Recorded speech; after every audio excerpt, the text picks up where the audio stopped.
Écoutez, bonsoir. Merci, cher public, d'être là, toujours aussi nombreux.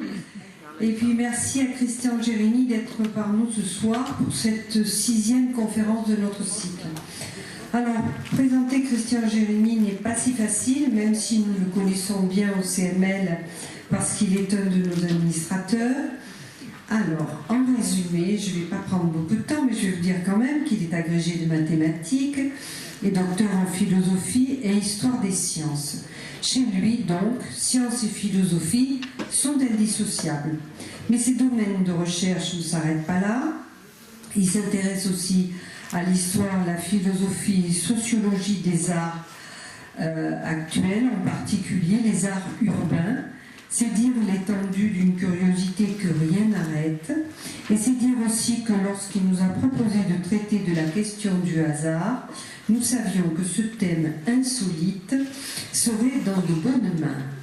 Ce n'est donc pas par hasard que nous avons voulu entendre Christian nous parler du hasard.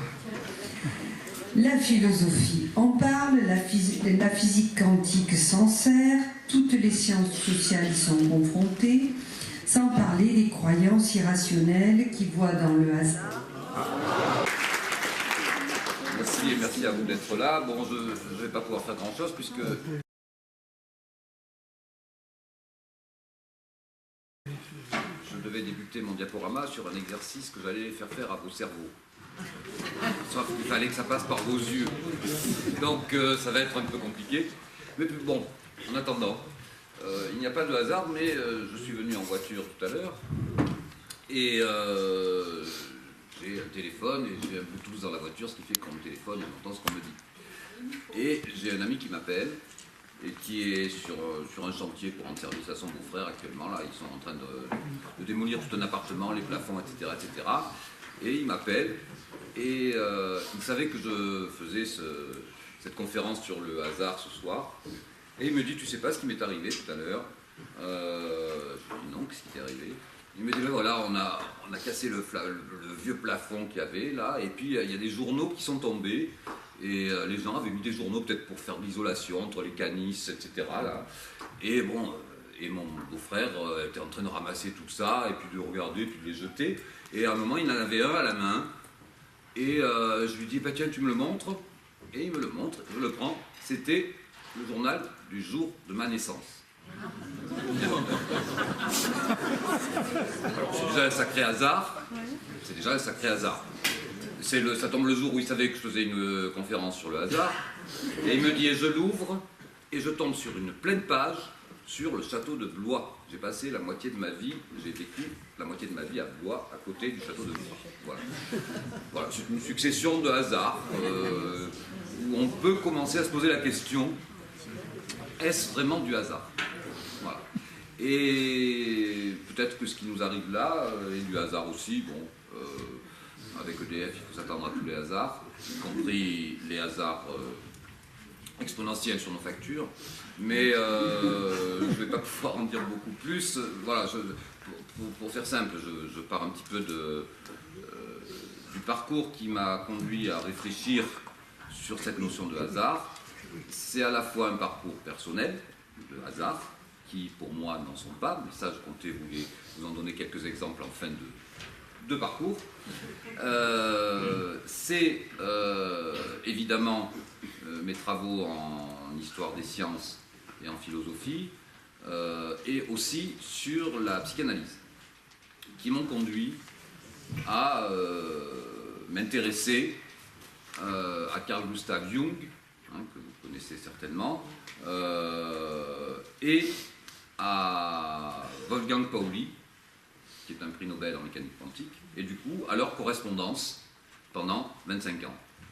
Et où justement le hasard et ce qu'ils vont appeler la synchronicité, qu'on appelle la synchronicité jungienne et qu'on appelle aux États-Unis l'entanglement en mécanique quantique, émergent et où ils sont à la recherche d'une psychophysique où ils peuvent tenir compte, enfin rendre compte des phénomènes acausaux, c'est-à-dire sans relation de cause à effet, qu'ils constatent, l'un en mécanique quantique, l'autre dans ses consultations avec ses patients, et puis le premier dans ses rêves aussi, puisque ses rêves ont des messages à lui donner par rapport à ce qu'il fait dans son laboratoire, etc. etc. Donc ils font émerger ce concept de synchronicité.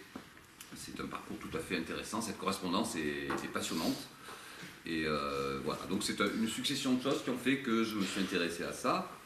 Et alors là aussi, est-ce un hasard? Au départ, moi je suis... mon travail de philosophie d'histoire des sciences portait sur le 19e siècle essentiellement. Et donc pas sur cette partie-là, sur le 20e siècle, là, puisqu'on est sur en gros la grosse première moitié du 20e siècle. Et sauf que là aussi, les hasards de la vie. Je suis allé voir un jour pour je ne sais pas quel bobo, un médecin généraliste et homéopathe qui m'a fait parler sur ce que, voilà, un moment comme d'habitude, et qui m'a fait une prescription. Voilà, il m'a écrit le traitement. Et il me dit, je vais vous lire ce que j'ai écrit parce que j'écris très mal. Voilà. Et il me dit, ben voilà, alors premièrement, vous lisez Siddhartha d'Hermann Hesse, deuxièmement, vous lisez le Loup des steppes d'Hermann Hesse, troisièmement, vous lisez Démian d'Hermann Hesse. Et puis vous revenez me voir. Voilà. D'accord? Bon. Et de là, ben, je le lis, et quelque part, ça a eu vraiment un impact sur moi. J'aurais pu dire, je ne les achète même pas, et je n'irai jamais le voir. Et puis, ça a eu un impact, et je suis retourné le voir. Donc, là, on a parlé de l'impact que ça a eu, de ce que... Et puis, il me refait une romance, avec un sourire, en me disant, maintenant, vous lisez, et il me met 3 œuvres de Jung. Voilà. Et c'est de là que j'ai commencé à m'intéresser à Jung, et que j'ai croisé, puisque j'ai appris qu'il y avait cette correspondance entre Pauli et Jung, j'ai croisé ça par rapport à l'histoire des sciences, par rapport à l'histoire de la mécanique quantique, et j'ai eu, moi, des cours de mécanique quantique dans mes études, les équations d'incertitude, Schrödinger, etc. Donc j'ai croisé tout ça, et ça m'a éclairé sur certains hasards de ma vie. C'est-à-dire que c'est comme ça que j'en suis arrivé à une réflexion un peu plus approfondie sur ces questions, et à croiser cette psycho-physique de Jung-Pauli et ce concept de synchronicité. Et là aussi, notre hasard, il s'avère que nous avons eu un professeur invité ici à Toulon il y a une dizaine d'années maintenant, Léon Suat, qui était un monsieur, professeur à Berkeley, qui dirige une revue scientifique là-bas, il faut voir la revue, à $800 l'exemplaire, c'est dire, et puis la qualité de la revue surtout, et qui travaille donc en mécanique quantique. Et il s'avère qu'il y a eu un repas un soir organisé avec lui, et qu'on m'a demandé de me mettre à côté de lui parce que le directeur ne parlait pas bien l'anglais. Il m'a dit, tu te mets à côté, au moins vous pourrez discuter. Donc j'étais avec lui en dehors d'une grande table, là. Et nous avons parlé de ce qu'il faisait en mécanique quantique, de l'entanglement. Et il travaille justement sur la synchronicité. L'entanglement, c'est une synchronicité entre des particules. Et ils étaient en train de concevoir l'ordinateur quantique et d'essayer de comprendre certains phénomènes que la causalité et notre déterminisme et notre rationalisme occidentaux depuis l'Antiquité, puisque c'est tout ça, il y a un héritage philosophique, puis après, on cite Descartes souvent par rapport à ça, le cartésianisme. Bon. Et donc on a discuté et on a croisé, et du coup il m'a dit, mais je ne savais pas, et il n'était pas au courant de ce concept de synchronicité entre Jung et Pauli, et il m'a dit, je vais regarder ce que je fais d'un œil différent. Donc vous voyez, c'était... voilà. Alors bon, je suis obligé de rester un petit peu dans des généralités là, parce que j'ai pas le diaporama.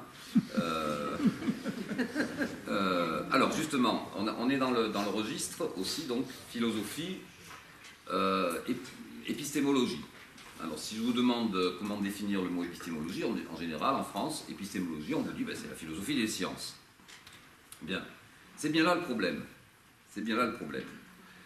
C'est pour ça que je préfère le terme dans son acception anglo-saxonne, épistémologie, parce que pour les anglo-saxons, l'épistémologie, c'est en fait la philosophie de la connaissance, ce qui est beaucoup plus vaste et qui ouvre des perspectives beaucoup plus larges que nous avons fermées, nous, en plus de ça, en particulier en Europe et en France, que nous avons fermées à partir du XIXe siècle en cloisonnant complètement les disciplines.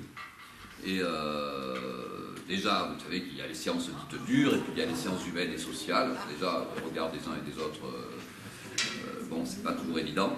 Et puis, on les a coupés de ces liens qui existaient avec toutes les formes d'expression. Ah. Voilà. Il n'y a plus qu'à rebrancher l'ordinateur.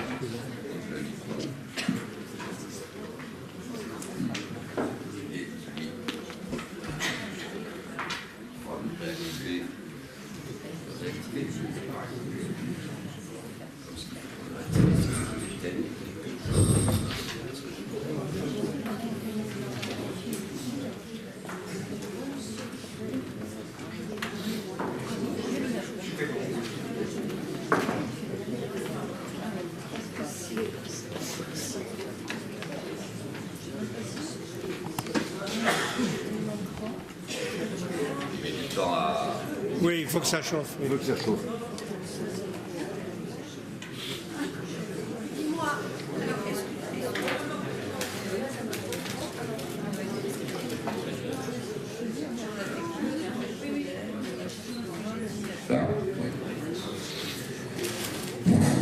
Ça y est. Ça y est, l'image vient pas encore. Dis-moi, en attendant l'image, donc la synchronicité, si je comprends bien, c'est quand deux événements se produisent en même temps et qui n'ont pas les mêmes causes. Ils n'ont pas de cause commune, d'accord? Et que ces deux causes, ces deux événements peuvent produire quelque chose sur nous. Parce que l'histoire de Jung, là, sur le scarabée doré, est-ce que c'est pas ça, justement? Pas tout à fait. Je vais parler du scarabée doré, il y a le registre de la physique, effectivement, et puis après il y a le registre de l'inconscient collectif, etc., etc. Et c'est le lien que Pauli et Jung ont concrétisé dans ce terme de synchronicité. Non, il ne veut pas. Alors je pense qu'il faut que je l'éteigne et que je le redémarre pour que le... Ah, c'est lui qui n'a pas démarré alors. Non, c'est lui qui n'a pas démarré. Bon, il est capricieux lui aussi.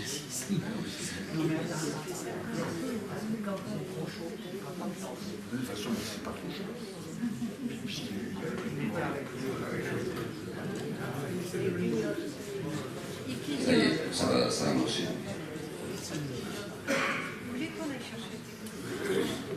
Non, ça va marcher. Voilà, J'ai ajouté, ça va marcher. Ça y est, c'est parti. Ah.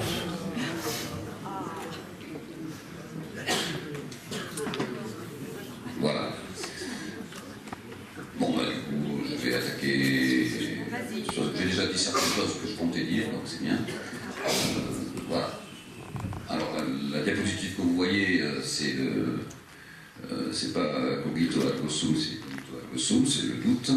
Et puis j'en profite, vu ma passion pour les artistes du street art, pour rendre hommage ici à Philippe Noïps. C'est un dessin, c'est une esquisse qu'il avait faite pour un mur qu'il a fait. Il a fait les murs de la F2, etc. Donc c'est une façon de lui rendre hommage. Et en plus de ça, il est là dans ce qu'il appelle l'anthropomorphisme, c'est-à-dire il utilise des images réelles, du squelette, etc., etc. Là, il est en train de construire une statue carrément. Mais il leur donne une dimension humaine. Et c'est ses œuvres, dont un immense mur à Marseille sur la L2 en particulier. Bien. En fait, voilà donc le début de ce que je comptais vous exposer. Repenser le hasard ou le réel. Alors bon, j'ai illustré cette première diapositive avec un anneau de Möbius en haut, et à droite une bouteille de Klein. Une bouteille de Klein, on ne peut pas la fabriquer, l'anneau de Möbius, vous le voyez, vous pouvez le faire vous-même, prenez une ceinture, vous faites juste un tour et vous la rebouclez, vous avez un anneau de Möbius. Sauf que, alors je ne vais pas le montrer là, parce que ça peut passer du temps, normalement il faudrait que je sois connecté à Internet et j'ouvre une petite vidéo sur le web où on voit qu'on passe du dessous au dessous dessus ou dessous sans passer la tranche de ce ruban. Non, donc ni dessous ni dessus. Déjà, ça a été une première façon de se dire, mais qu'est-ce qu'on appelle le haut, le bas, le dessus, le dessous, droite, gauche, etc. Enfin bref, voilà. Et puis tant qu'à faire, j'avais envie de faire de la publicité pour Renault ce soir, donc je vous ai mis le logo de Renault. Je ne sais pas ce que vous voyez dans ce logo, moi j'ai tellement l'habitude de le voir depuis que je suis né, sauf qu'en fait, à bien le regarder, on s'aperçoit qu'il y a deux choses qu'on peut voir, et ces deux choses sont incompatibles, c'est-à-dire ne peuvent pas exister en même temps dans notre monde, dans notre réalité. Alors amusons-nous, et c'est là que je vous disais qu'on va s'amuser un petit peu à faire travailler nos neurones là-haut. Amusons-nous. Donc voici ce logo qui a été dessiné par qui? Par Vasarely, et on va après voir une autre œuvre de Vasarely qui va nous interpeller aussi. Vasarely. Et donc le voilà. Et le voilà à nouveau, sauf que là, j'ai rajouté des petits morceaux qui font que les deux possibilités qu'on peut envisager sur le logo à gauche donnent un objet de notre réel ou un autre objet de notre réel. Vous les voyez, les deux? Bien. Alors pour être plus explicite, j'ai mis un peu de couleur. Voilà. Voilà. Les deux sont contenus dans le logo Renault, sauf qu'ils ne peuvent pas être en même temps dans le logo. Donc ce logo, et si on veut se le visualiser de façon géométrique, dans notre géométrie, dans notre façon de voir le réel, on ne peut pas voir en même temps dans le logo de Renault. Alors bon, histoire d'enfoncer un peu le clou, j'en ai mis un par terre et j'en ai mis un au plafond, voilà, histoire de s'amuser. Enfin, c'est très très net. Et finalement, donc, on va passer à une œuvre de Vasarely. Alors pourquoi celle-ci? Elle est à Aix-en-Provence, à la Fondation Vasarely, et parce que moi, elle m'a marqué. J'avais 18 ans, je suis allé avec des copains, des copines là-bas, et puis je suis resté une demi-heure devant ça, parce que je voyais une chose, et puis une autre, et puis une chose, et puis une autre, et puis une chose, et puis une autre, et puis à la fin, on va voir ce qui se passe. Alors justement, vous pouvez vous interroger de ce que vous voyez. Il y en a qui voient une tour montante, il y en a qui voient une tour descendante, sauf que les deux ne peuvent pas être compatibles dans la même vision de cette réalité. Alors chaque fois que je vais parler de réel ou de réalité, je mets des guillemets. Vous allez comprendre pourquoi après. Donc, voilà ce que voient certaines personnes.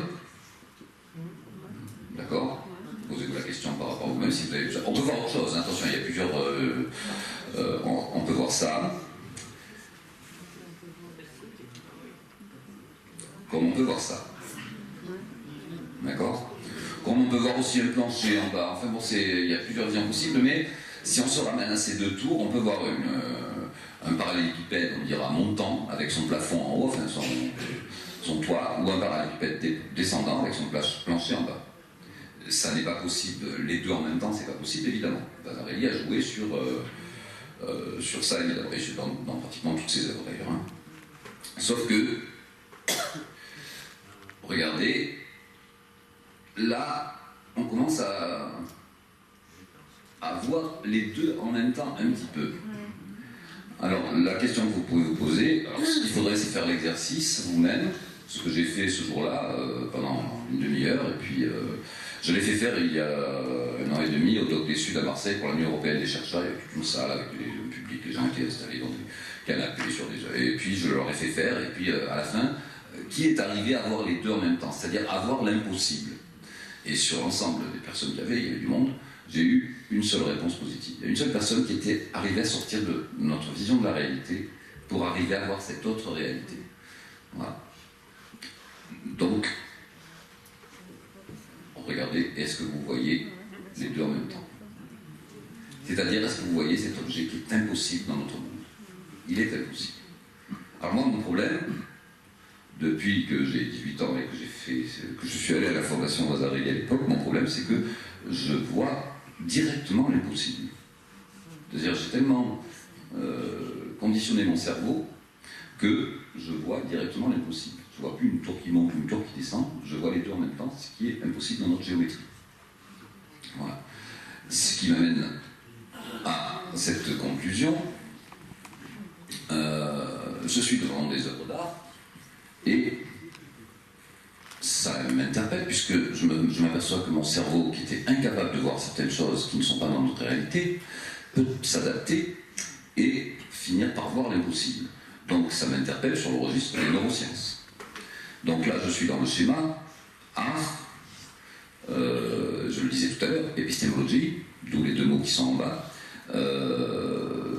la connaissance que m'a apporté l'art. L'art a généré en moi une connaissance, et je dirais même que l'expérience que je vous fais faire ici pourrait être reproduite de façon, on dira, scientifique, dans un laboratoire de neurosciences, voir un petit peu quelle proportion de gens commencent par avoir une tour montante, une tour descendante. On va y voir des tas de symboles phalliques, etc., etc. Ça va renvoyer à ce genre de notion. Et après, quelles sont les personnes qui vont arriver à voir les deux en même temps et faire une espèce de statistique, ce serait sur un plan statistique qu'on ferait cette étude, et se poser des questions sur l'adaptabilité de nos neurones à ce genre de circonstances. Et si on se la pose sur ce genre de circonstances, on peut se la poser sur des tas d'autres circonstances. Et on va se poser la question de savoir, finalement, qu'est-ce que le réel ? Puisque je vois un réel qui n'est pas mon réel et qui pourtant est dans mon cerveau maintenant. Bon, qu'est-ce que le réel ? Et je vais en parler après à propos de Bernard d'Espagnac, de réel voilé. Voilà, moi, tout ça c'est le tableau de Vasarely qui m'a conduit dans cette voie, dans ces questionnements.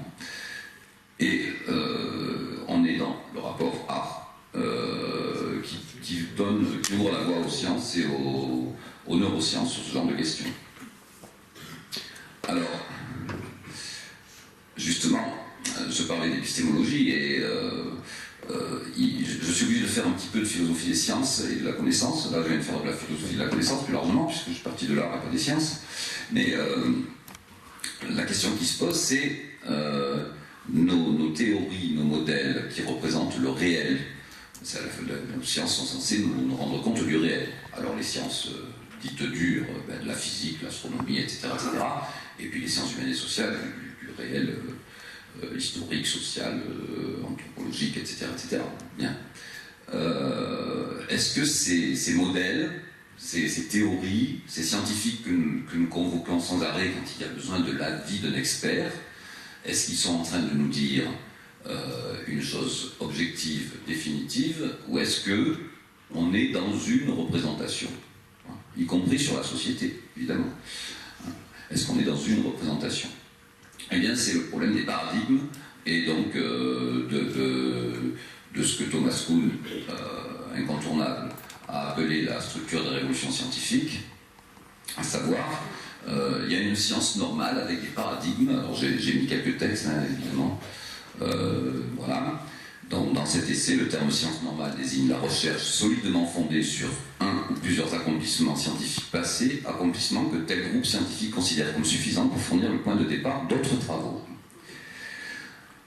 Les performances qui ont en commun ces deux caractéristiques, accomplissements suffisamment remarquables pour soustraire un groupe cohérent d'adeptes à d'autres formes d'activités scientifiques concurrentes, d'adeptes, hein, le mot est ambigu mais il est choisi exprès, ouvrir des perspectives suffisamment vastes pour fournir à ce nouveau groupe de chercheurs toutes sortes de problèmes à résoudre.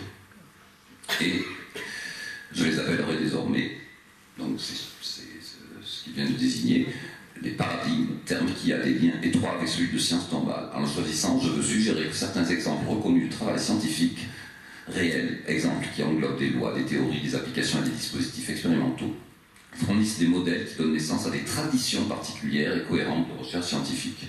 Alors, l'histoire des sciences m'a appris que c'est plus que des traditions, souvent. C'est des dogmes, carrément. Il y a des églises dans les sciences. Il y a des aspects extrêmement dogmatiques. Je pourrais vous montrer, là, si j'ai le temps à la fin, comment la philosophie, la religion et la science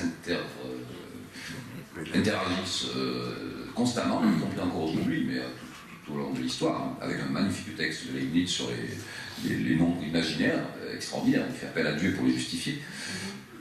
Bien. Et donc il termine en disant, voilà ce que l'étude des paradigmes, dont beaucoup sont bien plus spécialisés que ce que je vais énumérer, c'est cette étude qui prépare principalement l'étudiant à devenir membre d'une communauté scientifique particulière avec laquelle, d'ailleurs, excusez-moi, j'ai oublié de corriger, il travaillera plus tard. Comme il se sont ici à des hommes qui ont puisé les bases de leurs connaissances dans les mêmes modèles concrets, son travail l'amènera rarement à s'opposer à eux sur des points fondamentaux. Les hommes dont les recherches sont fondées sur le même paradigme adhèrent aux mêmes règles et aux mêmes normes dans la pratique scientifique. Cet engagement et l'accord apparent qu'il produit sont des préalables nécessaires de la science normale, c'est-à-dire de la genèse et de la continuation d'une tradition particulière de recherche. C'est un paradigme. On en a un actuellement, un paradigme qui est phénoménal, c'est le Big Bang. Actuellement, on ne parle que du Big Bang. Sauf que c'est, pour l'instant, enfin c'est, de toute façon, une hypothèse parmi d'autres.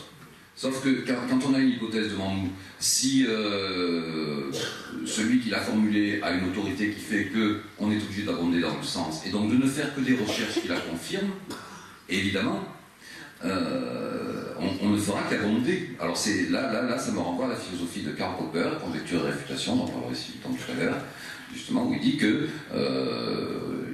j'en parlerai tout à l'heure, sur la notion de conjecture et réfutation. Bon, donc en fait, voilà, le paradigme, c'est ça. Et il y a un exemple d'un chercheur indien qui avait été invité au Collège de France, c'était en 2007, je crois, réputé, invité pendant un an au Collège de France, qui travaille sur un autre modèle que le Big Bang. Et il expliquait dans une interview que j'ai à la maison, il expliquait que bon, ça va, il est reconnu, il arrive à avoir un peu des sous pour faire ses recherches, mais il ne prend pas d'étudiants. Il ne prend pas d'étudiants, parce qu'un étudiant qui ferait une thèse avec lui n'aurait aucune chance de pouvoir travailler en astronomie, en astrophysique, parce qu'il n'est pas dans le paradigme, et donc voilà, donc c'est la force des paradigmes. Et on connaît le cas d'Einstein, qui a fait tomber d'une certaine façon le paradigme newtonien, qui a résisté aux contradictions qui apparaissaient au XIXe siècle en particulier, jusqu'à Einstein ou un autre, il y a toute une polémique là-dessus, mais il a fallu, c'est ce que Thomas Kuhn dit, il faut une révolution scientifique, c'est-à-dire qu'on est dans le paradigme, et sinon on est un paria, on est un charlatan, on est jusqu'au jour où le paradigme ne tient plus, et il faut le remplacer par autre chose. Ça a été le cas d'Einstein par rapport à... Alors Einstein, justement, avec un petit clin d'œil là aussi, un des artistes du street art, Julien Morel, qui fait des portraits code barre. Alors là, vous voyez, c'est pas un scientifique, Julien, et en même temps, il vous fait des portraits d'Einstein, et si vous savez comment il a fait celui-ci, par exemple, c'est tout simplement découpé au scalpel, parce que vous voyez, les petites bandes blanches sont faites au spray, sur un fond noir qu'il a préparé, et c'est découpé au scalpel, dans des radiographies, tellement c'est précis. C'est au millimètre, même des fois au demi-millimètre près, et il faut voir les lames, bon, vous voyez le rapport. Bien, alors Einstein, pourquoi Einstein? Parce qu'Einstein nous écrit ça dans son discours de réception à l'Académie des Sciences en 1914 quand même. Le caractère fictif des principes devient évident simplement pour la raison qu'on peut établir deux principes radicalement différents et qui pourtant concordent en une grande partie avec l'expérience. C'est-à-dire que vous voyez un petit peu le sens. De toutes les façons, tout essaie de traduire logiquement, à partir d'expériences élémentaires, les concepts fondamentaux et les lois fondamentales de la mécanique reste condamné à l'échec. Reste condamné à l'échec. Alors, s'il est certain que le fonctionnement axiomatique de la physique théorique ne se déduit pas de l'expérience, mais doit s'établir spontanément, librement, pouvons-nous penser avoir découvert la bonne piste? La question reste posée, restera posée indéfiniment. Alexandre Moatti a cité, quand il est venu il y a pas si longtemps que ça, et je le salue amicalement, il a cité le théorème de Gödel, le théorème des complétudes de Gödel à un moment, en disant qu'on l'utilisait dans les altersciences pour justifier tout et n'importe quoi. Enfin, moi, ce théorème de Gödel, j'en ai reparlé avec lui le lendemain, d'ailleurs, parce que je mangeais avec lui à midi le lendemain. Ce théorème de Gödel, il est fondamental pour moi, parce que justement, au moins dans l'arithmétique, il nous dit qu'on n'aura jamais fini. Puisque toute axiomatique qu'on construira aura toujours des propriétés indécidables, donc on ne pourra pas dire si elles sont vraies ou fausses. ça c'est le théorème d'incomplétude, mais on pourra toujours construire une axiomatique plus grande dans laquelle la propriété qui était indécidable devient décidable. Sauf que du fait de la première propriété, à savoir, on est devant une axiomatique, donc à nouveau dans cette axiomatique, il y a une propriété indécidable, et ainsi de suite à l'infini. Donc on n'aura jamais fini, ce qui me rassure par rapport aux gens qui imaginent qu'un jour on aura la théorie définitive qui expliquera tout, qui prédira tout, qui sera entièrement déterministe, et qui fait qu'on n'aura plus qu'à finalement se tirer tous une balle dans la tête, puisque tout sera écrit, quoi. Voilà. J'exagère un peu, évidemment.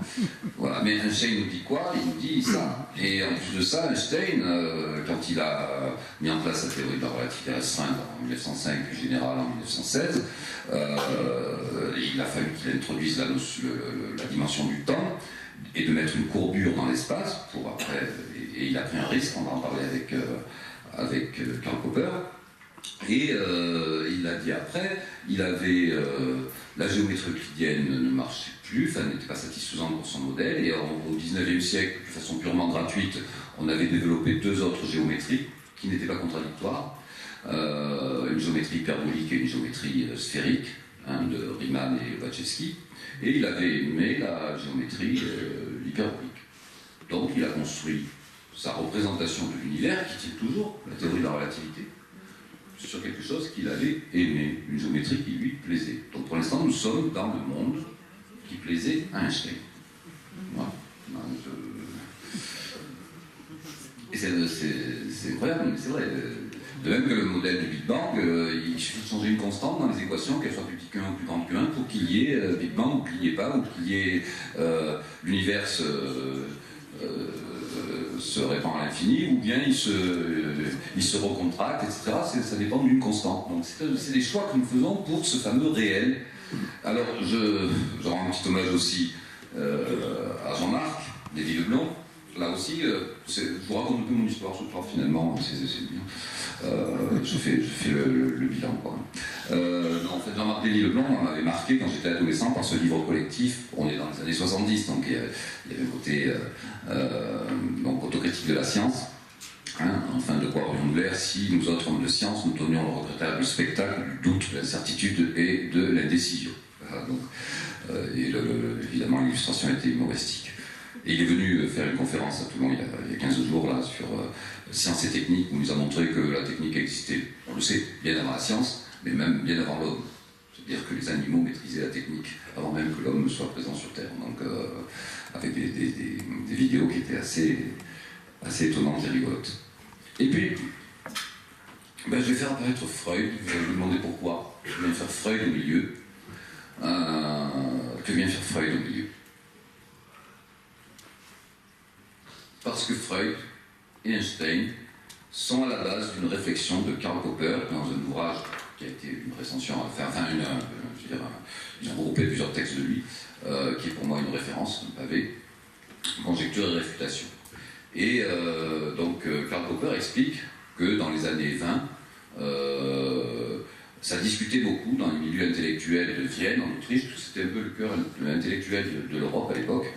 Et ça discutait beaucoup sur ce qui avait émergé dans les 20 années précédentes, à savoir la psychanalyse freudienne et la théorie de la relativité.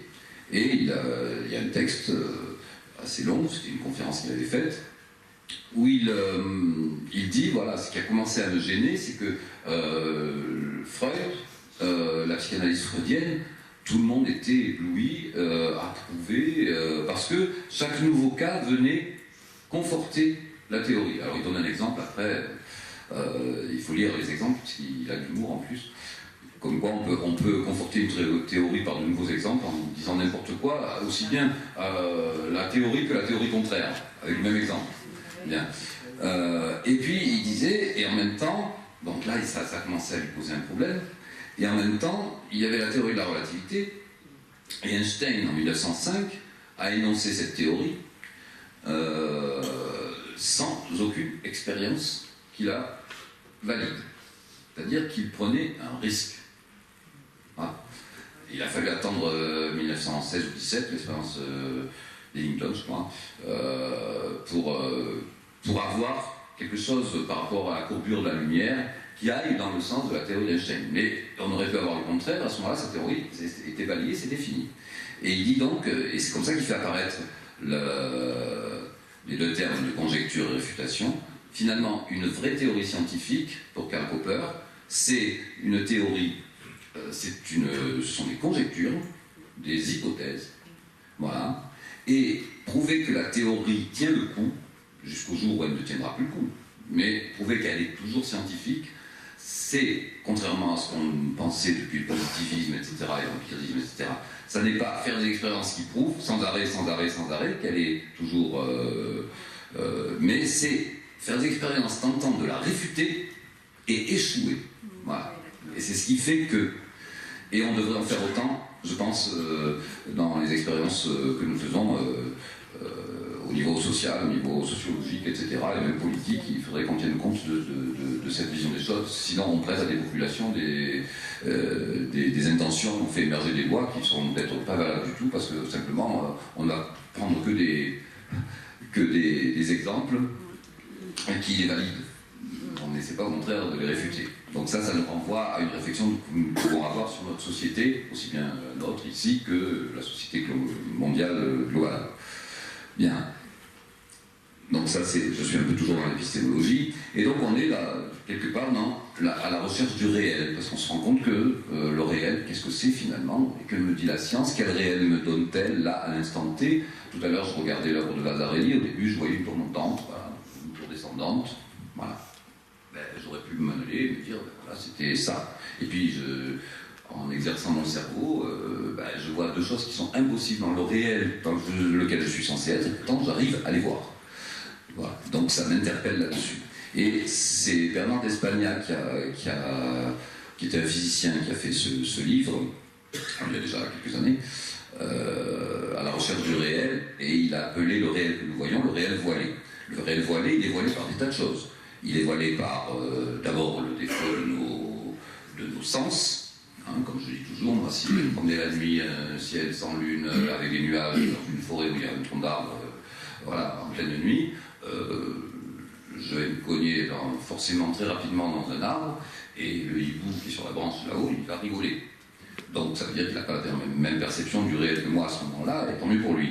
Bon, on a des tas d'expériences comme ça, et puis après, on a fait des instruments qui nous permettent de voir. Donc je pourrais mettre une infrarouge, je ne sais pas, mais qui sont toujours imparfaits, puisqu'ils sont basés sur... c'est un prolongement de nos sens, et ainsi de suite. C'est-à-dire que déjà, le réel que nous voyons, y compris à travers nos instruments les plus perfectionnés, est déjà voilé par ça. Ensuite, il est voilé par notre propre personne, ce que nous projetons sur ce réel, voilà, ou nos intentions, comme Einstein par rapport à la théorie de la relativité et la géométrie hyperbolique. Et puis, il est voilé aussi par notre subconscience. Nous avons accumulé des choses que nous avons envoyées à l'arrière-plan et qui peuvent avoir une influence sur notre façon de percevoir le réel, et en particulier au plan humain, évidemment, des relations humaines, et puis par l'inconscient collectif, c'est-à-dire ce qui s'est accumulé au fil des générations depuis la nuit des temps en nous. Bon, et c'est là qu'on va rejoindre Jung et Pauli sur cet inconscient collectif. Et puis, il y a d'autres exemples qui sont frappants. Justement, je parlais d'Einstein, mais il y a aussi l'exemple du merveilleux des mathématiques. Ça, c'est une phrase que j'aime beaucoup, que je dois l'expression à Léon Brunswick, Les étapes de la philosophie mathématique, en 1912, où il nous parle du merveilleux des mathématiques. Pourquoi le merveilleux des mathématiques? Parce qu'on a développé des mathématiques pour rien. Voilà. C'est-à-dire qu'on a fait des maths, on a résolu des tas de choses mathématiquement, on a construit des théories, on a défini des choses, c'est du nominalisme, c'est-à-dire on était dans le monde des idées de Platon. Dans la réalité, ça venait pas du réel, pas du tout. Et puis, sauf que 300 ans après, ça nous a énormément servi. Voilà. On n'aurait pas l'éclairage qui est ici, on n'aurait pas tout ça si on n'avait pas développé, inventé le concept de nombre imaginaire qui n'existe pas. Mais de toute façon, aucun nombre n'existe. Hein. Comme je dis toujours, est-ce que le nombre 3 existe? 3, c'est... On pourrait me dire ce que c'est que 3. On l'a appris à l'école. Non. Sauf que la nature, moi, je pars avec ma loupe et je cherche 3. Je ne trouve pas 3. Sauf que je suis un berger de l'Antiquité et je suis assis là, sur ma terrasse, je suis là, et là il y a des moutons, et là il y a mes chaises Ikea. Et je regarde ces chaises, et je regarde les moutons. Et je regarde les chaises, et je regarde les moutons. Et puis je me lève, je prends un mouton, et je m'assois sur une chaise. Et puis j'en prends un autre, j'ai pas dit le deuxième. J'en prends un autre, et je m'assois sur une chaise. Et puis j'en prends le dernier, pas dit le troisième, et je m'assois sur une chaise. Et là, il n'y a plus de mouton, et là, il n'y a plus de chaise libre. Donc je fais ce qu'on appelle en mathématiques un isomorphisme entre le nombre de chaises et enfin une bijection, on dira là, et le nombre de moutons, et j'appelle ça 3. Piaget avait écrit que c'est naturel chez l'enfant. C'est une des premières choses qu'il sait faire. Il connaît lui-même la structure de groupe commutatif, structure très théorique et de bijection instinctivement. Et c'est pour dire 3 n'existe pas, sinon. De même qu'un cercle n'existe pas, on n'a que des approximations de cercle. Le cercle tel qu'il est défini mathématiquement n'existe pas. Et pourtant, tous ces objets qui n'existent pas vont nous aider à faire exister des objets et à mesurer les choses, etc. etc. C'est ce que Brunswick appelle le merveilleux des mathématiques. Voilà. Et donc là aussi, nous projetons évidemment sur le réel, puisque nous construisons des mathématiques et qui vont faire qu'on va projeter et qu'on va avoir le réel dans lequel ces mathématiques vont se servir. Sinon, à quoi bon les avoir faites? Voilà. Et puis, une autre expérience qui a été extraordinaire pour moi, c'est d'être tombé par hasard dans la zone industrielle après qu'on parle là-bas, sur ce livre, ce que disent les choses, écrit en 1910, dans lequel il y a des textes de Painlevé, Poincaré, Henri Poincaré et Perrier, et sur la science. Et dont 5 textes de Poincaré que j'ai réédité après, et puis ça m'a impliqué dans beaucoup de choses, parce que ça bouleversait un petit peu ce qu'on savait sur Poincaré, qu'on ne connaissait pas ces textes, écrits pour des enfants des écoles primaires supérieures de l'époque, donc des adolescents, et dans lequel il y a un texte sur les astres, hein. Et regardez l'intitulé d'un des paragraphes de ce texte, la réalité et l'apparence. Le réel voilé quelque part. Et après je vais vous expliquer pourquoi il y a ça dans un texte pour des enfants. Quand 2 trains sont arrêtés dans une gare et que celui dont se trouve, vous avez tous vécu ça, se met doucement en marche, on est quelques temps à se demander si on est sur la même ligne en route ou si c'est l'autre train, etc. Pareil quand on est sur un bateau, et pareil pour la voûte céleste. C'est-à-dire, quand la voûte céleste nous paraît tourner autour de nous, est-ce elle qui se déplace réellement, ou bien est-elle fixe, et est-ce nous qui tournons? Bien. Pourquoi Poincaré? C'est là que l'histoire des sciences, il faut vraiment regarder le parcours et ce qui m'est arrivé avant et dans toutes les dimensions, est importante. Pourquoi Poincaré fait ça dans un ouvrage pour adolescents en 1910? Parce que dans le premier congrès de la Société française de philosophie en 1900, il avait dit quelque chose qu'il a réécrit après, qui a été fait dans La science et l'hypothèse en 1905, c'est un ouvrage de philosophie. Il avait écrit que dire que la Terre tourne, ou dire que la Terre tourne autour du Soleil, ou c'est le Soleil qui tourne autour, ça a autant de valeur, les 2 phrases ont la même valeur. Parce que, pour en choisir une plutôt qu'une autre, il faut supposer qu'il y a un référentiel absolu dans l'espace, ce que Newton avait fait. Et là, ici, dans l'histoire des trains, c'est quoi le référentiel absolu? Vous ne pouvez pas savoir s'il n'y a pas de paysage derrière, s'il n'y a pas la vibration du train, si vous ne sentez pas l'accélération, vous ne pouvez pas savoir, vous, dans le train, si c'est vous qui partez ou si c'est l'autre train qui part dans l'autre sens. Sauf s'il y a une personne sur le quai qui a son téléphone, vous avez votre téléphone, cette personne vous dit c'est ton train qui s'en va. C'est-à-dire s'il y a un référentiel absolu pour vous dire lequel des deux bouge par rapport à l'autre. Chose que Poincaré avait philosophiquement remis en question par rapport aux théories de l'astronomie, dans ce congrès de philosophie, qu'il a réécrit comme dans La science et l'hypothèse, la valeur de la science, etc. Et ça a été une polémique phénoménale qui l'a énormément atteint de 1900 à 1910, où il a été récupéré par l'Église catholique, qui a dit que finalement on n'avait pas eu tort de condamner Galilée, je disais, qui a été récupéré par le mouvement antisémite. Il y avait une revue à l'époque, il fallait voir un petit peu, qui a été récupérée, enfin bon, et ça a été phénoménal. Et ça a tellement affecté qu'il y revient l'air de rien dans un livre pour enfants en 1910, vous voyez, sur la relativité. Ah, alors la synchronicité dans tout ça. Il y a un petit scarabée doré qui apparaît, Marie-Paul. Ça me rassure. Ouais. Voilà, alors. La synchronicité, je vais là me contenter de montrer 3 livres et d'en citer quelques extraits. D'abord, évidemment, cette correspondance entre Pauli et Jung. Voilà. Ensuite,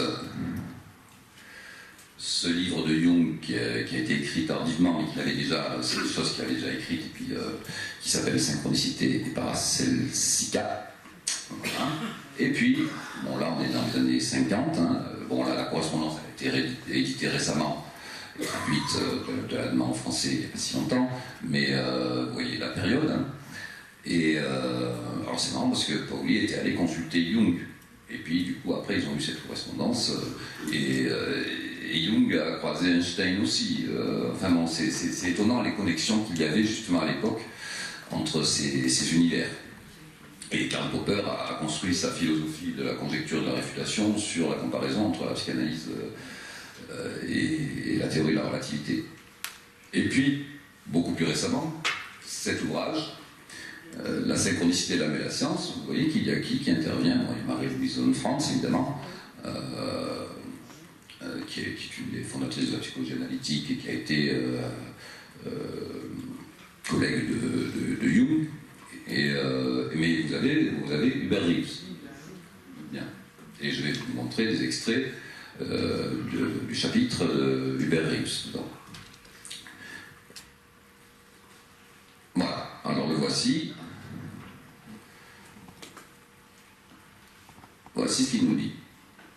1000 atomes de plutonium sont déposés en un lieu, 500 se désintégreront dans les prochains 25 000 ans. C'est tout ça. Hein. Dans 50 000 ans, il n'en restera plus que 250, etc. Voilà. On peut observer individuellement chacun de ces événements, on les observe, parce qu'on a construit des instruments qui nous permettent de les voir, on est fort, on les observe. Le noyau de l'atome se casse en 2, quelquefois en 3. On sait pourquoi il se casse, il est trop chargé. Dans la volume minuscule du noyau, 93 protons sont rassemblés, ils possèdent chacun une charge électrique positive. La répulsion entre ces charges provoque l'éclatement du noyau de l'atome. Donc nous constatons quelque chose qui se répète, etc., etc. Il y a une relation de cause à l'effet, donc c'est causal. Nous faisons émerger une loi qui rend compte de cette causalité, nous la mathématisons, donc nous sommes dans le schéma hérité de ce qu'on appelle la science moderne. La naissance de la science moderne, c'est le XVIIe siècle. Nous le mathématisons, nous avons une loi. Et comme je dis, je suis content malgré tout qu'on agisse comme ça, parce que quand j'appuie sur la pédale de frein de ma voiture, je suis content qu'elle s'arrête. Donc la relation de cause à effet et le déterminisme qui permet de savoir qu'elle va s'arrêter, grâce à des lois, on dira, ça me rassure un petit peu quand même. Bien. Jusqu'ici, nous sommes en pleine causalité, dit-il. Une cause, la charge excessive, un effet, la cassure. Mais si nous nous demandons pourquoi tel atome se casse en premier et tel atome ensuite, il semble bien que nous plongions dans la causalité, l'absence de causalité. La très grande majorité des physiciens s'accordent aujourd'hui pour dire qu'il n'y a aucune raison de quelque nature que ce soit. Là, nos schémas philosophiques, cartésiens, analytiques, empiristes, positivistes, etc., se heurtent à un mur. Alors, ce mur, il est apparu, évidemment, dans la mécanique quantique. Donc, les physiciens ont élaboré la théorie du comportement des atomes, la mécanique quantique, d'où Pauli, qui a été prix Nobel dans cette discipline. Cette théorie décrit correctement les phénomènes observés. Ces prédictions se sont toujours vérifiées avec une très grande précision. Donc on est bien dans le schéma déterministe, causal, etc. Or, cette théorie affirme que ces hypothétiques mouvements d'horlogerie qu'elle étudie, comme je le rends compte, n'existent pas et que le comportement individuel des atomes instables est strictement laissé au hasard. dans le sens décrit précédemment, de l'existence d'une probabilité de désintégration, puisqu'il y a des probabilités là-dedans, et les équations de Schrödinger, etc. Et Einstein, vous êtes peut-être certainement au courant, n'a pas adhéré à la mécanique quantique. Pourquoi? C'est sa fameuse phrase. Il a dit simplement Dieu ne joue pas au dé. Voilà. Donc il n'y a pas de hasard. Parce que si on met les probabilités, c'est qu'il y a du hasard. Voilà. Et la phrase célèbre d'Einstein, c'est celle-là. Et c'est là qu'il a eu tout faux sur le plan théorique par rapport à la naissance de la mécanique quantique. Voilà. Donc cette théorie de la mécanique quantique incorpore un aspect partiellement acausal de toutes les manifestations atomiques. Cet aspect s'étend bien au-delà de l'exemple des noyaux stables. Voilà. Cet indéterminisme n'est pas un attribut superficiel de la théorie, il en constitue l'un des fondements. Et on ne le sait pas ça, malheureusement. Et on voit mal comment elle pourrait s'en débarrasser comme d'un vieux manteau démodé. Tous les efforts faits en ce sens sont restés vains. C'est-à-dire qu'on est devant une théorie où l'absence de causalité, de relation de cause à effet, est donc à la base de la théorie. Et le fameux paradoxe EPR, particules et propriétés sont situées dans un volume d'espace. Dans ce volume, particules et propriétés ne sont plus localisées en un point donné, mais diluées. Cette dilution est représentée par une fonction d'onde associée, on a mis tout ça en équation, etc. etc. Cet étalement des propriétés a pour effet que les particules restent en contact, quelle que soit la distance qui les sépare. Elles restent en contact, quelle que soit la distance qui les sépare, et instantanément. C'est-à-dire que la distance n'existe plus, et la durée pour qu'une information soit transmise d'une particule à une autre n'existe plus. Bien. Ce qui arrive à l'une influence instantanément ce qui arrive à l'autre, même si des années-lumière les séparent. Il ne s'agit pas d'un message télémétré avec une vitesse infinie, mais d'une présence continuelle de toutes les particules dans tout le système qui ne s'interrompt pas une fois qu'elle a été établie. Ce sujet encore controversé porte dans la littérature le nom de paradoxe EPR, Einstein, Podolsky, Rosen. Ce paradoxe trouve sa solution quand on reconnaît que la notion de localisation des propriétés n'est pas applicable à l'échelle atomique, même sur des immenses distances. Voilà. Et là, ça va nous renvoyer à ce fameux hasard et à des choses qui sont peut-être connectées sans que nous le sachions. Je vous racontais l'histoire qui est arrivée à cet ami aujourd'hui avec son journal, etc. Le jour où je fais cette conférence, en plus il va prendre juste le numéro qui correspond à sa date de naissance, et en plus de ça il tombe sur la page avec le château de Blois, etc., etc. Bon, on peut appeler ça du hasard. On peut appeler ça une connexion aussi. C'est un petit peu ce sur quoi je veux vous interpeller sans dénoncer de vérité scientifique. Voilà. Alors, je vais passer quelques extraits de Synchronicité et Parasynthesia de Jung.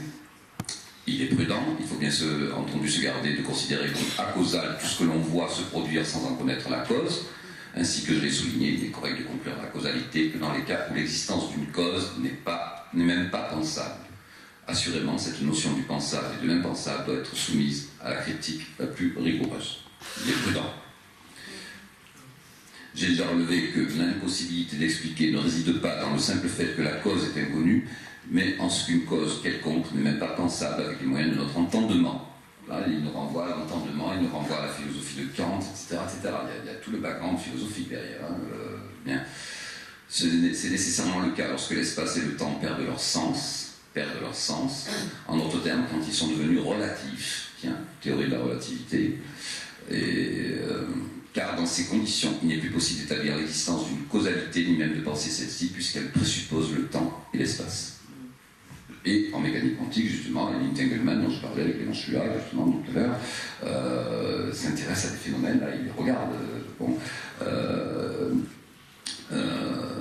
où le temps et l'espace n'existent pas. De particules qui partent d'une explosion nucléaire, on voit que le comportement de l'une est instantanément influencé par le comportement de l'autre. Alors, en plus de ça, je dis une chose, là, et ça va nous renvoyer aussi au social et à l'histoire humaine. On voit qu'il y a un autre phénomène dont on a rendu compte, et qui vraiment interpelle, c'est que c'est le rôle du sujet-objet. Le sujet, c'est celui qui fait l'expérience et qui observe ce qui se passe, et l'objet, c'est ce qu'il regarde. Bon, et on s'est aperçu que si on ne regarde pas quelque chose, ça ne se passe pas forcément de la même façon que si on le regarde. Voilà. Donc, ce qui veut dire aussi que notre vision du réel, c'est aussi simplement un réel qui se comporte différemment parce qu'on le regarde. Et ça, on le constate en mécanique quantique, etc. Et il y a eu des expériences qui ont été faites dans des laboratoires, évidemment, secrets, militaires, etc., sur ce genre de choses. Je pourrais parler de la mer, en Russie, la mère souris et de ces petits qui ont été mis dans un sous-marin. Et la maman était examinée, était filmée sans arrêt avec une horloge atomique qui permet de savoir à la microseconde près, etc., ce qui se passait. Et puis le commandant du sous-marin avait pour ordre de jeter de temps en temps dans le lance-torpille un souriceau. Voilà. Et il s'est avéré que, alors, quand il voulait, sauf que là aussi il y avait une horloge atomique qui peut mesurer précisément l'instant où ça se faisait, et il s'avérait qu'à chaque fois qu'un souriceau était lancé à la mer par le lance-torpille, la mère souris dans le laboratoire à Moscou s'affolait complètement. C'est-à-dire qu'il y avait une connexion instantanée, inexplicable par notre façon de concevoir la causalité, la relation de cause à effet, la transmission d'une information pour que, etc., etc. Bien. C'est-à-dire qu'on ne peut plus présupposer le temps et l'espace dans ce genre d'expérience. Sauf à avoir voulu que ça se passe comme ça. Enfin bon. Donc, pour ces raisons, il me paraît nécessaire qu'à côté de l'espace, du temps et de la causalité soit introduite une catégorie qui non seulement rend possible une description pertinente des phénomènes de synchronicité, donc de connexion comme ça, mais à la fois en tant que classe particulière des phénomènes naturels. On parle de synchronicité entre phénomènes naturels. Après, qu'est-ce que c'est naturel et psychique, mais encore de concevoir la contingence d'une part comme une donnée de portée générale et présente, d'autre part comme la somme d'un grand nombre d'actes de création ponctuels se produisant dans le temps. Bon. Et donc il va y avoir cette synchronicité à la fois dans le monde physique et dans le monde psychique et entre les êtres et ici, là et ailleurs. C'est un petit peu ce qui émerge à la fois du travail de Jung,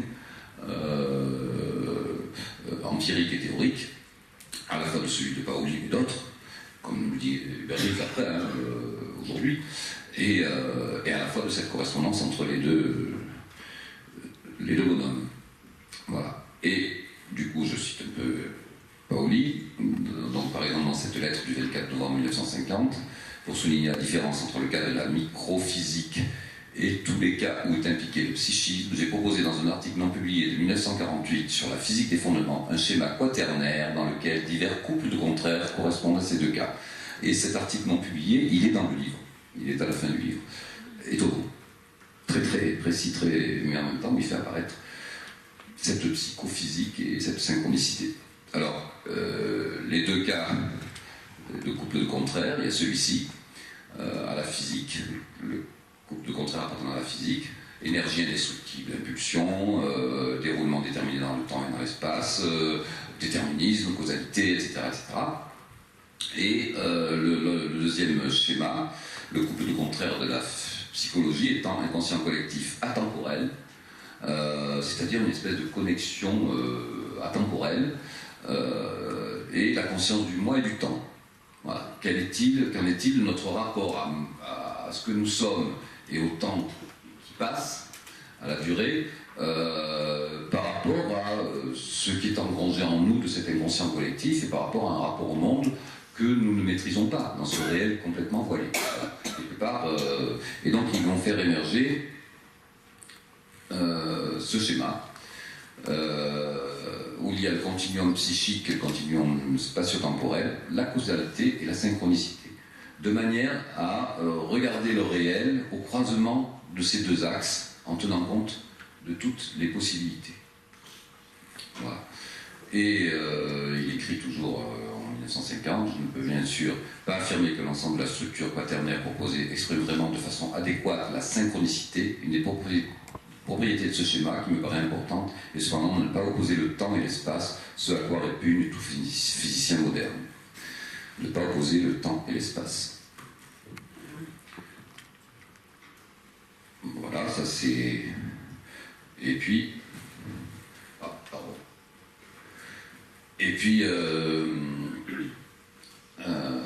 Jung avait écrit « Ma préoccupation relative à la psychologie des processus inconscients m'a obligé depuis longtemps déjà à rechercher à côté de la causalité un autre principe d'explication, puisque le principe de causalité me semblait impropre à expliquer certains phénomènes surprenants de la psychologie de l'inconscient. Je trouvais ainsi des phénomènes psychologiques parallèles qui ne pouvaient pas être causalement rattachés les uns aux autres, mais ils devaient être reliés différemment par un autre déroulement des événements. Donc, reliés différemment. C'est ce qui émerge de leurs travaux respectifs et de leur correspondance, et y compris des rêves de Paoli qui sont étonnants.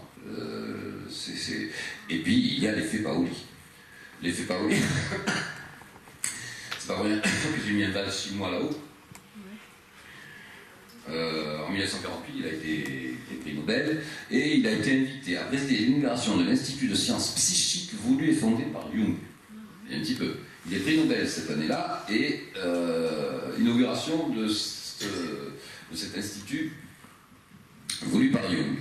Et dès que Paoli entra dans la pièce, sans aucune cause extérieure apparente, causalité, hasard, pas hasard, un vase chinois rempli d'eau tomba sur le sol et se brisa en laissant échapper l'eau. Bien. Alors après, il y a toute une analyse, parce qu'il y a plusieurs,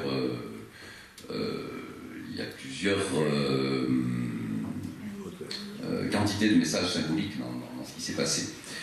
Pourquoi un vase chinois, pourquoi de l'eau, etc., etc. Bien.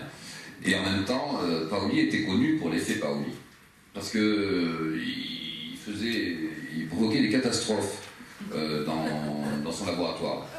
Des catastrophes.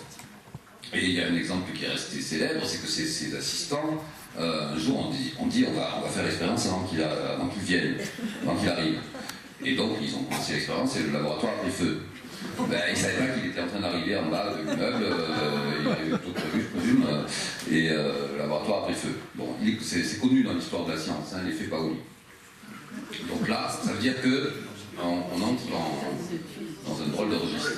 Et puis, le fameux scarabée doré, parallèlement à l'effet Paoli en mécanique quantique, cette patiente qui parle de son rêve sur le scarabée doré, au moment où elle en parle, un scarabée doré, à Zurich donc, se heurte à la vitre du bureau du cabinet de Jung, et puis après il y a évidemment toute la... Alors on est dans la synchronicité, et il y a une manifestation physique de ce scarabée qui vient cogner au moment où elle parle de ce rêve. Alors je vous parlerai tout à l'heure d'un rêve, quelque chose qui m'est arrivé, qui est encore plus phénoménal que le scarabée doré. Après, c'est parce que ça va faire intervenir 2 personnes. Là, ça fait apparaître une bestiole, là, et puis une dame qui a rêvé de cette bestiole, mais je vous raconte ça en 2 minutes. Ce sera dans ma conclusion sur des exemples. Bien. Je ne sais pas où j'en suis au niveau du temps. J'ai tout fini, là, je termine. Oui. Donc voilà, c'est en ce sens que on peut se poser la question de repenser peut-être les hasards de nos vies. Bon, là aussi, j'ai choisi 2 de mes gamins, comme je les appelle, du street art, là, Sok et Teta, qui font des murs de plus en plus magnifiques, pour poser la question. Et c'est étonnant d'ailleurs, parce que je fais un gros travail, je dirais de l'ordre de l'anthropologie avec eux, c'est-à-dire que je me suis souvent sur le terrain avec les graffeurs, etc. Et avec des SDF, dernièrement, vous avez peut-être vu la une de leur matin sur un SDF hier, là, à qui on a fini par trouver un petit logement. Ouais. Comment? Oui, qu'on a trouvé un logement. Oui. Ben, je l'ai vu encore avant-hier matin. Non, pas encore le travail. Non, je l'ai vu hier matin. Et en fait, si vous saviez la philosophie de ce garçon, c'est assez impressionnant. Et les graffeurs que je rencontre, ils ont une philosophie, une vision du monde qui est absolument époustouflante, alors qu'ils certains ne sont pas allés à l'école. Et ils se sont construits une philosophie qui, des fois, me surprend, et je me dis qu'on devrait aller suivre leur cours. Voilà, et les SDF aussi, j'en connais certains, mais qui ont une culture phénoménale. Et ce SDF qui a fait la une de Var Matin, effectivement, je l'avais rencontré 4 jours avant la fin de l'année. hier. Et puis, bon, je sortais, là, la boulangerie il était assis sur les marches avec son chien, là. Il était en train de lire Paolo Coelho. Et puis, il avait son petit carton à côté du chapeau où on mettait des sous, et dessus, il n'y avait pas marqué « J'ai faim, donnez-moi à manger », etc., etc. Il y avait une citation de Philippe Cadic, une citation littéraire. Alors, moi, évidemment, là, je stop de suite et je m'adresse à lui, quoi. Et c'est là que j'ai vu la culture de ce garçon, il m'a raconté pourquoi il était là, etc. Donc il n'y a pas de hasard non plus pour moi, et il m'a appris les choses finalement. Voilà, c'est un échange. Oui, alors les hasards de nos vies, non, pas encore. Alors c'est comme ça qu'on en arrive à se poser des questions sur... alors, ça vous est certainement arrivé, forcément arrivé, c'est pas possible, c'est pas le hasard. Ça nous arrive souvent. Sauf qu'on va pas plus loin. On ne cherche pas à savoir. Déjà, la science se pose des questions aussi, vous l'avez vu, et elle n'arrive pas à y répondre. C'est ce que dit Hubert Reeves à propos de ce qui fait la base de la mécanique quantique et du paradoxe PR, sur lequel on n'a pas la réponse, et pourtant, c'est un fait acquis, et c'est comme ça. Alors, il en va de même des hasards. Alors, je vous ai raconté ce hasard là, tout à l'heure, qui datait de l'année. Il n'y a pas de hasard. S'il m'a téléphoné au moment où je venais vous parler du hasard et qu'il me parle des hasards qu'il avait vécu aujourd'hui. Enfin, vous voyez, pour moi, il n'y a pas de. Est-ce qu'il y a vraiment du hasard là, ou est-ce qu'il y a autre chose à entendre? Alors, vous devez souvent vous poser cette question dans vos vies, je présume. Alors moi, je pourrais raconter. Encore une ou deux expériences qui me sont arrivées sur ce point. Alors il y en a une qui m'amuse beaucoup. J'ai une amie, alors, il n'y a pas de hasard, ma meilleure amie est psychanalyste. Donc, nous avons des phénomènes de synchronicité. Bon, je ne vais pas raconter ce qui lui arrive à elle par rapport à ses patients, parce que je ne veux pas parler de ça, mais c'est impressionnant. Mais je vous raconte une chose, ça nous arrive sans arrêt, hein, mais bon. L'année dernière, j'étais à 40 km d'ici, à 11h30 du matin, et je vais à ma voiture pour rentrer, et la voiture, j'avais crevé. Voilà, donc une roue complètement à plat. Bon, je me suis débrouillé, etc., et puis j'ai fini par rentrer, ça a été sans mal. Et puis on s'est appelé le surlendemain. Des fois on s'appelle une fois par mois, des fois on s'appelle le surlendemain, et puis dans la conversation, je lui raconte.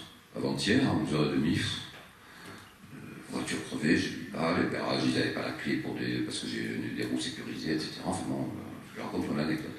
Elle me dit avant-hier, à 11h30, je dis oui. Elle me dit, tu sais pas, à 11h30 avant-hier, elle me dit ce qui nous est arrivé. Je dis, qu'est-ce qui t'est arrivé? Je faisais 2 courses là pour manger à un supermarché à côté de chez moi. Là. J'arrive à la caisse. Elle me dit, j'aperçois le rayon auto. Je ne vais jamais au rayon auto dans ce supermarché. Jamais. J'ai fait demi-tour, je suis allé au rayon auto. Déjà, je peux vous interpeller. Elle me dit, tu sais pas ce que j'ai fait? J'ai acheté une bombe anti-crevaison. Elle m'a dit, je sais même pas comment ça marche. Je n'ai jamais acheté quoi que ce soit dans un rayon auto. Je suis rentré à la maison, puis j'ai gardé le ticket pour aller la ramener. C'était à 11h30 au moment où je me rendais compte que vous avez crevé. Ça m'arrive sans arrêt avec elle. Ça, est-ce que c'est du hasard? Moi, voilà, ça m'interpelle, si vous voulez. Et puis, j'avais dit que ce serait... je partais dans la conversation qu'on avait eue le soir d'Alexandre Moati, là, est-ce que c'est scientifique, est-ce que c'est pas scientifique, est-ce que c'est l'effet placebo, etc., etc. Et alors, l'autre exemple, alors là, qui pour moi est fondamental, parce que bon, quand je fais quelque chose, je vais au bout de ce que je fais. Du coup, comme je suis reparti à fond dans tout ça, Jung, Paoli, etc., j'ai voulu consulter un psychanalyste jungien. J'ai attendu 2 ans d'en avoir un, parce qu'il était psychiatre militaire en Yougoslavie, où il soignait les pauvres soldats français qui faisaient des baisses de morale. Hein. Et puis il est revenu finalement, il a repris ses consultations au départ à l'hôpital Sainte-Anne, et puis après il a ouvert un cabinet privé. Et si vous voulez, un psychanalyste jungien, parce que j'étais là-dedans, Et puis, alors il s'est passé une chose qui est étonnante, je ne me souviens jamais de mes rêves et de mes cauchemars. Au point qu'il y a eu une époque où je me réveillais la nuit après un cauchemar ou un rêve et je l'enregistrais ou je le notais, parce que sinon je savais que le lendemain matin, ça vous arrive aussi, je présume, il était oublié. Sauf que ce monsieur, il suffisait que j'ai rendez-vous avec lui pour mémoriser tous mes rêves. Tous mes rêves. Voilà. Simplement le fait d'avoir rendez-vous avec lui. Donc déjà, bien. Et puis un jour, je lui dis, je vais parler d'un rêve que j'ai fait l'autre soir, là, parce que c'était... Il me dit, oui, je vous écoute. Et je lui dis, ben voilà, j'ai rêvé que j'avais été fait prisonnier par une tribu sud-amérindienne, en Amérique du Sud, qui m'avait attaché à un totem de grenouilles. C'était des grenouilles sculptées dans du bois, empilées les unes sur les autres, et ils étaient là, avec les arcs et tout ça, et je me suis réveillé, j'étais dans un état lamentable, tellement et je lui dis, c'était... voilà, je tenais à parler de ça. Et il me dit, attendez, il me dit, vous vous souvenez de quelle nuit il s'agit? Alors j'ai dit, c'était, je sais plus, oui, la nuit de lundi à mardi, voilà. La nuit de lundi à mardi. Et puis il réfléchit, vous avez une idée de l'heure? Alors j'ai dit, oui, parce que je me suis levé, après je suis allé boire un verre d'eau, j'ai regardé l'heure, c'était 1h30 du matin. Il réfléchit, et il me dit, dans la nuit de lundi à mardi, à 1h du matin, je lisais un chapitre intitulé, dans un livre que je lis en ce moment, un chapitre intitulé « La symbolique du totem grenouille dans les civilisations sud-amérindiennes ». Voilà.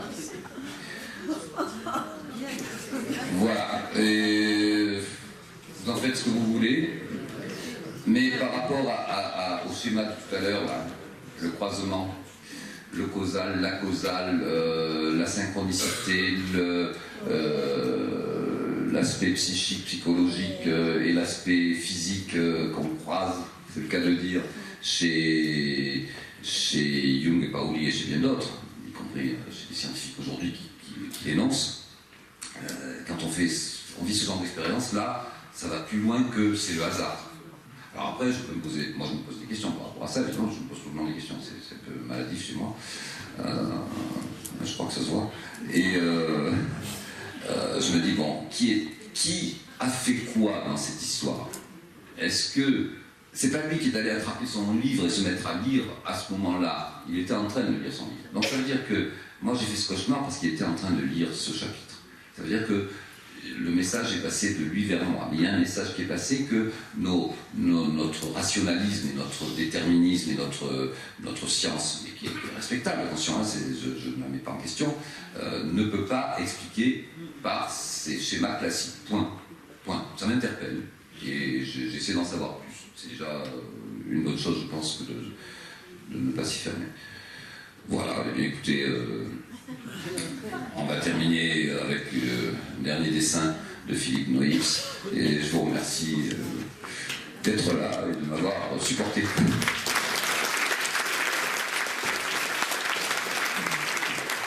Pour tout mon film concerne. Merci. Plus loin. Et ma question c'est à propos de l'évolution. Dans ce que j'ai compris, nos chaînes de chromosomes sont plus ou moins bombardées, il y a des mutations, ça là plus ou moins. Est-ce qu'il y a une notion de hasard? Et si on raffine un peu le raisonnement, mais un peu tordu, le paradoxe EPR peut-il apparaître à l'égard de quelque chose de supérieur?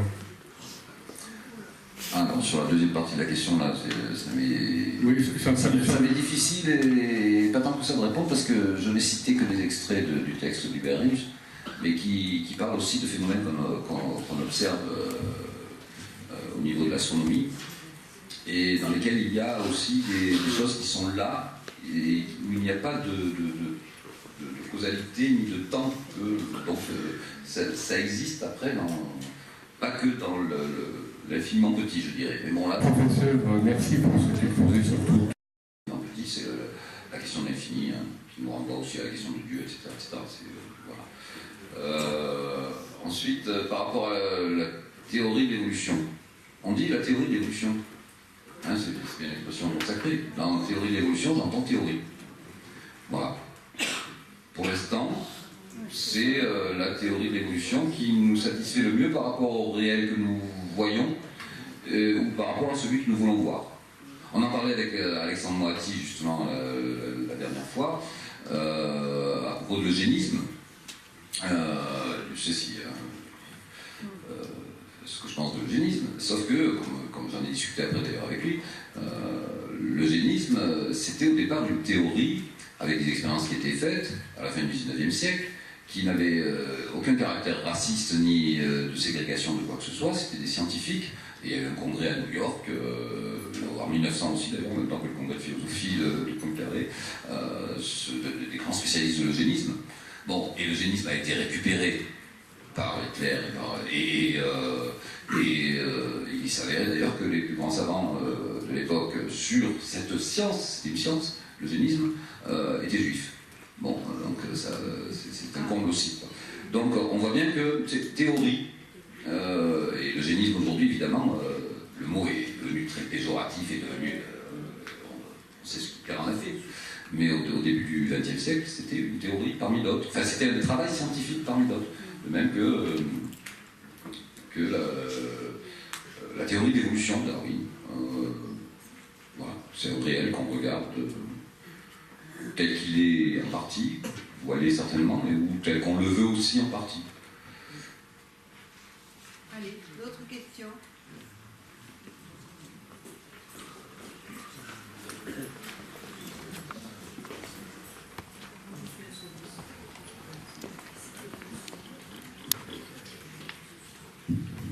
Dans la vie, dans les rencontres, dans le hasard, il y a aussi des choses qui se passent qu'on n'a pas prévues. Et je crois que ça s'appelle, un mot pas forcément très connu, la sérendipité. Vous connaissez sans doute tout ce qu'on écrit là-dessus maintenant. Et j'y crois beaucoup. Je crois que pour chercher, il faut errer et rencontrer par hasard des personnes ou des lieux ou des événements qui vous interpellent et qui vous amènent à penser autrement. Qu'en pensez-vous? Oui. Bon, il y a le par hasard dans la question. Voilà. Alors, je le pense effectivement, parce que je le vis. Donc, je ne peux qu'approuver cette. Et la question et la réponse qui va avec, quelque part.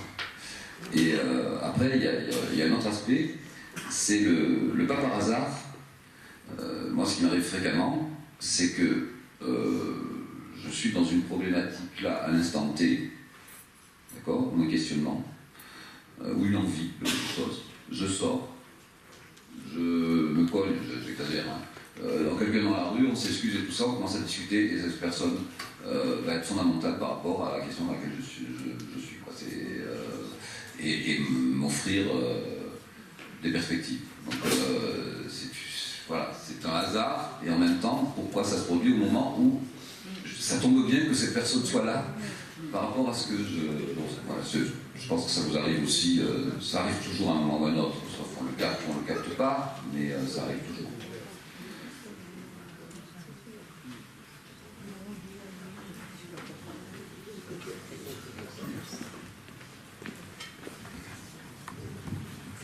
Alors, je vous remercie pour cet exposé qui m'interpelle. Ah, c'est parce qu'il y a ça là-haut, là. Ça fait interférence. Oui, écartez-le par là. Donc je l'éloigne. Je ne sais pas si c'est de la synchronicité ou pas, mais je viens de terminer un écrit de Marie-Louise von Franz qui qui décrit le fonctionnement entre la fonction intérieure et les fonctions intérieures supérieures et inférieures au niveau de la psyché. Et je fais quoi? Je me décale. Voilà, c'est ça. Pas ici, bon, d'accord. Parce que c'est ça fait. Voilà. Avec cette idée que en nous tous, par défaut d'éducation ou par censure, on a une fonction intérieure psychique et intellectuelle inhibée, et en conflit, qui cherche à s'exprimer. Bon. Et je me demandais si on ne pouvait pas faire le parallèle avec la gestion justement de l'histoire de la science, où on a un discours qui serait supérieur et normatif, et puis peut-être des instincts, des intuitions qui finalement n'arriveraient pas à s'exprimer parce qu'elles n'auraient pas l'appareil de pensée qui permettrait leur émergence. tout à fait. Tout à fait, mais c'est un peu ce que je disais tout à l'heure par rapport au paradigme. C'est-à-dire que on est dans le paradigme, on peut s'exprimer, si tant est qu'on ait fait ses preuves, etc. etc. Bon. Et on n'y est pas, et on ne peut pas s'exprimer, on est censuré. Et c'est... comment dire...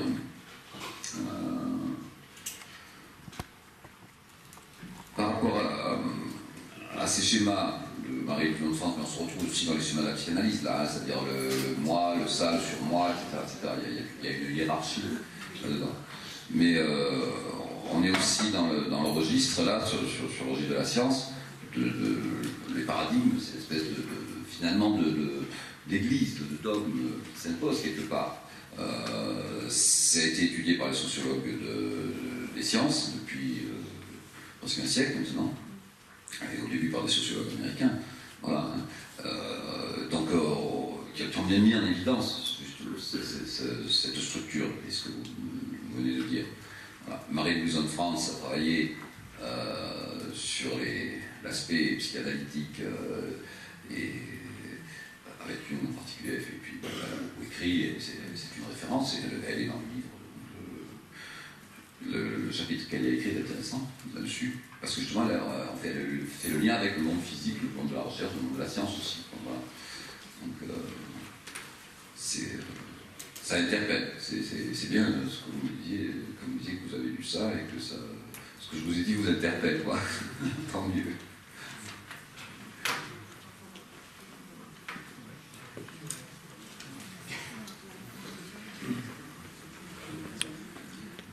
Plus personne ne veut la parole. Ah, t'as une parole. Il n'y a pas besoin du micro. Si. C'est la norme, le micro. Oula, on va s'en prendre.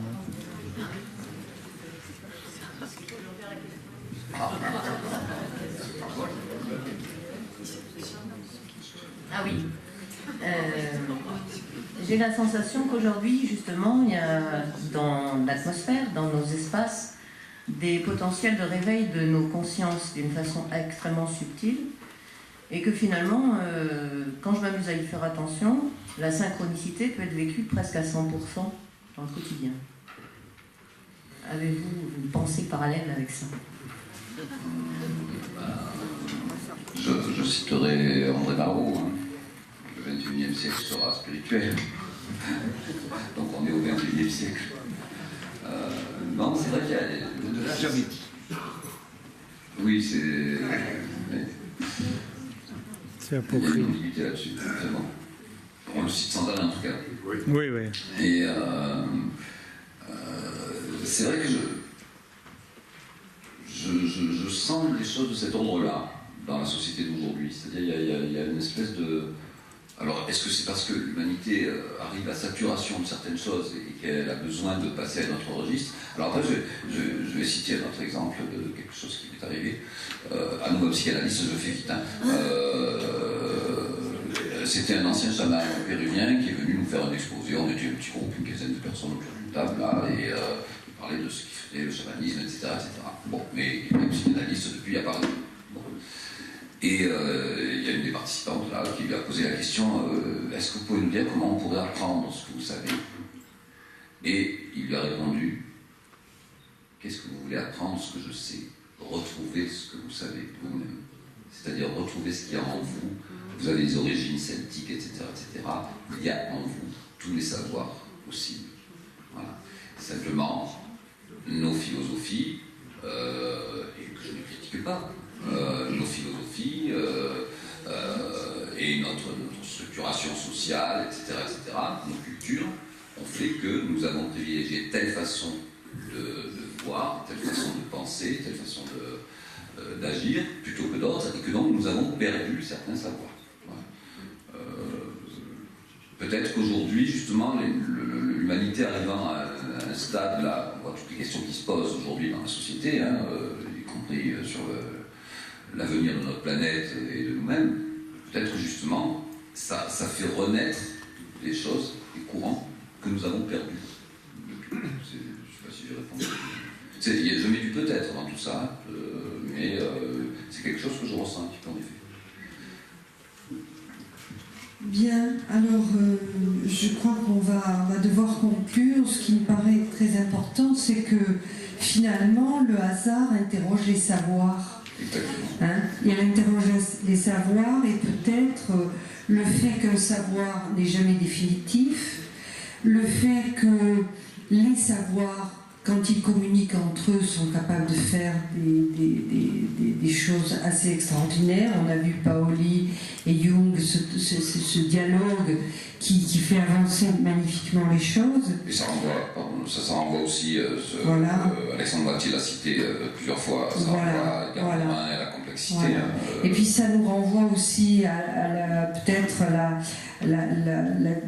ce qui semblerait vraiment problématique, c'est-à-dire la vanité de croire qu'on peut tout expliquer.